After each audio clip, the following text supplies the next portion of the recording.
ಮನುಷ್ಯ ತನ್ನ ಒಂದು ತಪ್ಪನ್ನ ಮರೆಮಾಚಲು ಏನೇನ್ ಮಾಡ್ತಾನೆ ಅನ್ನೋದಕ್ಕೆ ಲಕ್ಷ್ಮೀ ನಿವಾಸ ಸೀರಿಯಲ್ನ ಜಯಂತ್ ಬೆಸ್ಟ್ ಎಕ್ಸಾಂಪಲ್.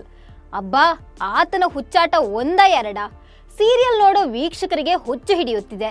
ತಾನು ಸೇಫ್ ಆಗಲು ತನ್ನ ಸುತ್ತಮುತ್ತ ಇರೋರಿಗೆಲ್ಲ ತೊಂದರೆ ಕೊಡ್ತಾ ಇದ್ದಾನೆ.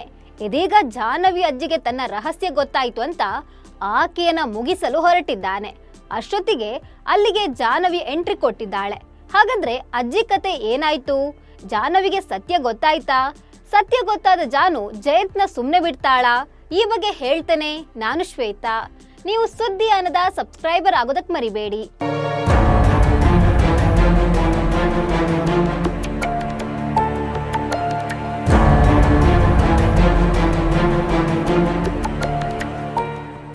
ಲಕ್ಷ್ಮೀ ನಿವಾಸ ಸೀರಿಯಲ್ ಸದ್ಯ ಮಹಾತಿರು ಪಡೆದುಕೊಂಡಿದೆ.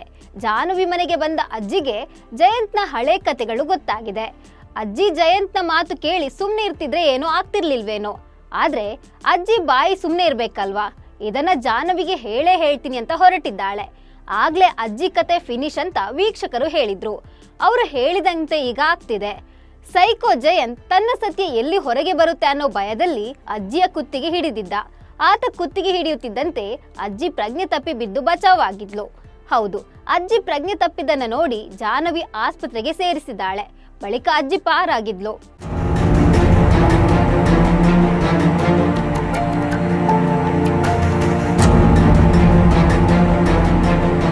ಹೌದು, ಅಜ್ಜಿ ಪ್ರಜ್ಞೆ ತಪ್ಪಿದ್ದನ್ನ ನೋಡಿ ಜಾಹ್ನವಿ ಆಸ್ಪತ್ರೆಗೆ ಸೇರಿಸಿದ್ದಾಳೆ.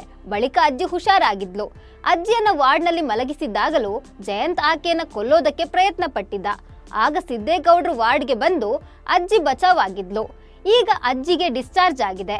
ಅಜ್ಜಿಯನ್ನ ಲಕ್ಷ್ಮಿ ಮತ್ತು ಶ್ರೀನಿವಾಸ ತಮ್ಮ ಮನೆಗೆ ಕರ್ಕೊಂಡು ಹೋಗ್ಬೋದಂತ ವೀಕ್ಷಕರು ಅಂದ್ಕೊಂಡಿದ್ರು. ಆದ್ರೆ ಡೈರೆಕ್ಟರ್ ಅಲ್ಲೂ ತನ್ನ ಜಾಣತನ ಮೆರೆದಿದ್ದಾರೆ. ಅಜ್ಜಿನ ಶ್ರೀನಿವಾಸ್ ಮನೆಗೆ ಕಳುಹಿಸಿದ್ರೆ ಮಜಾ ಇರಲ್ಲ ಅಂತ ಮತ್ತೆ ಜಯಂತ್ ಮನೆಗೆ ಕಳುಹಿಸಿದ್ದಾರೆ. ಅಜ್ಜಿ ಮನೆಗೆ ಬರ್ತಿದ್ದಂತೆ ಜಯಂತ್ನ ಸೈಕೋತನ ಜಾಗೃತವಾಗಿದೆ. ಜಾಹ್ನವಿ ಮಲಗ್ತಿದ್ದಂತೆ ಜಯಂತ್ ನೇರವಾಗಿ ಅಜ್ಜಿ ರೂಮ್ಗೆ ಬಂದಿದ್ದಾನೆ. ಅಜ್ಜಿಯನ್ನ ನೋಡಿದ ಕೂಡ್ಲೆ, ಲೇ ಜಯಂತ, ಮುಗಿಸಿ ಬಿಡು ಅಂತ ಮನಸ್ಸು ಹೇಳಿದೆ. ಇನ್ನೊಮ್ಮೆ ಹಾಗೆ ಮಾಡಿದ್ರೆ ನಮ್ಮನ್ನೆಲ್ಲ ಬಿಟ್ಟು ಹೋಗ್ತಾರೆ. ಹಾಗೆ ಮಾಡಿಲ್ಲ ಅಂದ್ರೂ ಚಿನ್ನು ಮರಿ ನಿನ್ನನ್ನ ಬಿಟ್ಟು ಹೋಗ್ತಾರೆ ಅಂತ ಜಯಂತ್ನ ಮನಸ್ಸು ಹೇಳಿಕೊಂಡಿದೆ.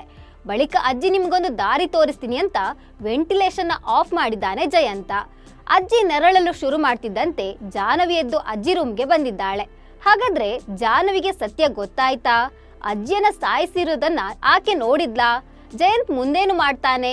ಸತ್ಯ ಗೊತ್ತಾದ ಮೇಲೆ ಚಿನ್ನು ಮರಿ ಆತನೊಂದಿಗೆ ಇರ್ತಾಳ ಅನ್ನೋದೇ ಈಗಿರುವ ಕುತೂಹಲ. ಇದೀಗ ಸೀರಿಯಲ್ ಪ್ರೋಮೋ ನೋಡಿದ ವೀಕ್ಷಕರು ನಾನಾ ಕಾಮೆಂಟ್ ಮಾಡ್ತಿದ್ದಾರೆ. ಅಜ್ಜಿನ ಸಾಯಿಸೋ ಮುಂಚೆ ನಿಜ ಹೇಳಿಸಿ ಬಿಡಿ. ಆ ಪಾತ್ರಕ್ಕೊಂದು ತೂಕ ಇರುತ್ತೆ. ಜಯಂತ್ನ ಮುಖವಾಡ ಅಜ್ಜಿ ಮೂಲಕ ಆದ್ರೂ ಬಯಲಿಗೆ ಬರಲಿ. ಇದೊಂದು ಮುಗಿಯದ ಮೆಂಟಲ್ ಧಾರಾವಾಹಿ. ಒಬ್ಬೊಬ್ಬರ ತಲೆಯು ಚೆನ್ನಾಗಿ ಕೆಟ್ಟಿದೆ. ಭಾವನ ಜೊತೆ ಸಿದ್ದೇಗೌಡರು ಫೋನಿನಲ್ಲಿ ಮಾತನಾಡುವಾಗ ಧ್ವನಿ ಗೊತ್ತಾಗಲಿಲ್ಲ. ಸಂತೋಷನಿಗೆ ಅವನಪ್ಪ ಫೋನಿನಲ್ಲಿ ಮಾತಾಡುವಾಗ್ಲೂ ಧ್ವನಿ ಗೊತ್ತಾಗೋದಿಲ್ಲ. ಏನು ಜಾಹ್ನವಿ ದೊಡ್ಡ ಪೆದ್ದಿ. ಗಂಡ ಏನೇ ಮಾಡಿದ್ರು ಅದು ಪ್ರೀತಿ ಅಂತ ಅಂದ್ಕೊಳ್ತಾಳೆ. ಇದು ಹುಚ್ಚುತನದ ಪರಮಾವಧಿ. ಸಮಾಜಕ್ಕೆ ಈ ಸೀರಿಯಲ್ ನಿಂದ ಏನು ಸಂದೇಶ ನೀಡ್ತಾ ಇದ್ದೀರಾ? ಕೆಟ್ಟ ಕೆಲಸ ಮಾಡಲು ಪ್ರೊವೋಕ್ ಮಾಡ್ತಿದ್ದೀರಾ ಅಂತ ವೀಕ್ಷಕರು ಕಾಮೆಂಟ್ ಮಾಡ್ತಿದ್ದಾರೆ. ನೀವು ಸೀರಿಯಲ್ ನೋಡ್ತೀರಾ? ಜಯಂತ ವರ್ತನೆ ನಿಮಗೂ ಕಿರಿಕಿರಿ ಅನ್ನಿಸ್ತಿದ್ಯಾ ಅನ್ನೋದನ್ನ ಕಾಮೆಂಟ್ ಮೂಲಕ ತಿಳಿಸಿ. ನಮಸ್ಕಾರ.